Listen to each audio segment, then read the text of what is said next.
കുട്ടൻ പലതരത്തിലുള്ള വെട്ടിക്കലുകളെ കുറിച്ച് കേട്ടിട്ടുണ്ട്. പക്ഷേ ഒരു ആപ്പ് ഒന്നടങ്കം മുക്കിക്കൊണ്ടു പോവുക എന്ന് പറഞ്ഞാൽ അത് അത്ഭുതമാണ്.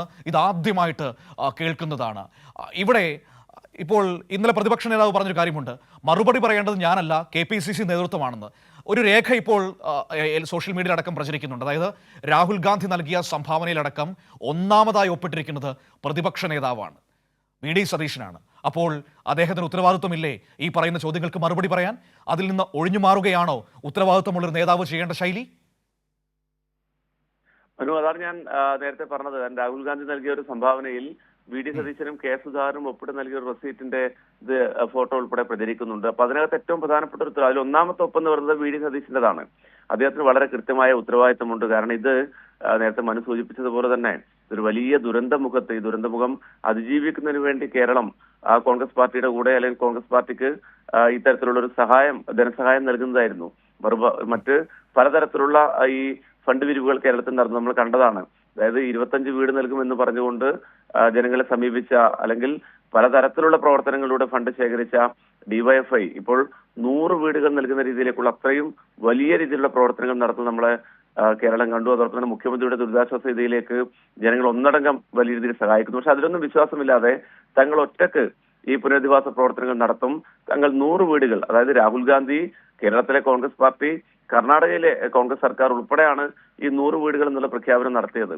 എന്നിട്ട് പിരിച്ചത് 3,14,00,000 രൂപ എന്നാണ് AP അനിൽകുമാർ പറയുന്ന കണക്കുകൾ. ഇതിനകത്ത് എത്ര വീടുകൾ നിർമ്മിച്ചു നൽകാൻ പറ്റും? അതോടൊപ്പം തന്നെ സ്ഥലം ഏറ്റെടുത്ത്, സ്ഥലം വാങ്ങി വേണം ഈ വീട് നിർമ്മിക്കുന്നതിന് വേണ്ടി. സ്ഥലം എടുക്കുന്നതിൽ പോലും വലിയ ദുരൂഹതകൾ വയനാട്ടിലെ കോൺഗ്രസ് നേതാക്കൾ ആരോപിക്കുന്നുണ്ട്. ഇതിന്റെ ഒരു പശ്ചാത്തലത്തിൽ അതുകൂടി നമ്മൾ പറഞ്ഞു പോകേണ്ടതുണ്ട്. അവിടെ തൃക്കൈപ്പറ്റ എന്ന് പറയുന്ന ഒരു വില്ലേജിൽ, അതായത് മുസ്ലിം ലീഗ് ഭൂമി വാങ്ങി വിവാദത്തിൽ അതിന്റെ തൊട്ടടുത്ത് തന്നെ ഈ വലിയ രീതിയിൽ ഒരു അടിസ്ഥാന സൗകര്യങ്ങളൊന്നും ഇല്ലാത്ത ഭൂമി, ചെറിയ വിലയുള്ള ഭൂമി വലിയ വില കൊടുത്ത് വാങ്ങാനുള്ള നീക്കങ്ങൾ നടക്കുന്നു. അതിനെതിരെ വയനാട്ടിലെ കോൺഗ്രസിനകത്ത് വലിയ പ്രതിരോധവും പ്രതിഷേധവും ഉൾപ്പെടെ നടക്കുന്നു എന്നുള്ള വിവരങ്ങൾ വയനാട്ടിലെ കോൺഗ്രസ് നമുക്ക് ലഭിക്കുന്നുണ്ട്. ആ ഒരു ഘട്ടത്തിലാണ് ഈ ആപ്പ് ഉൾപ്പെടെ മുക്കി എന്നുള്ളതാണ്. കാരണം വാർത്ത വന്ന് ഒരു ദിവസം കഴിഞ്ഞു, കോൺഗ്രസിന്റെ നേതാക്കളോട് പ്രതികരണം ആരാഞ്ഞു. അതിനകത്ത് VD സതീശനൊക്കെ വളരെ ധാർഷ്ട്യത്തോടുകൂടിയുള്ള പ്രതികരണം, പതിവ് പോലെ തന്നെയുള്ള പ്രതികരണം നമ്മൾ ഇന്നലെ കണ്ടതാണ്. അതൊക്കെ എന്നെ ക്ലോസ് ചെയ്തു എന്നുള്ളത്, KPCC അതൊക്കെ എന്നെ ക്ലോസ് ചെയ്തു. പക്ഷെ അതല്ല യഥാർത്ഥത്തിൽ അതെ, ക്ലോസ് ചെയ്ത കാര്യം കോൺഗ്രസിന്റെ മറ്റ് നേതാക്കൾ അറിഞ്ഞിട്ടില്ല. പൊതുസമൂഹത്തിന് അറിയിക്കണം. കാരണം ഈ ആപ്പ് തുടങ്ങി ഫണ്ട് പിരിക്കുമ്പോൾ കോൺഗ്രസ് നേതാക്കൾ പറഞ്ഞത് ഇതിനകത്ത് മുഴുവൻ വിശദാംശങ്ങളും ലഭ്യമാക്കും എന്നുള്ളതാണ്.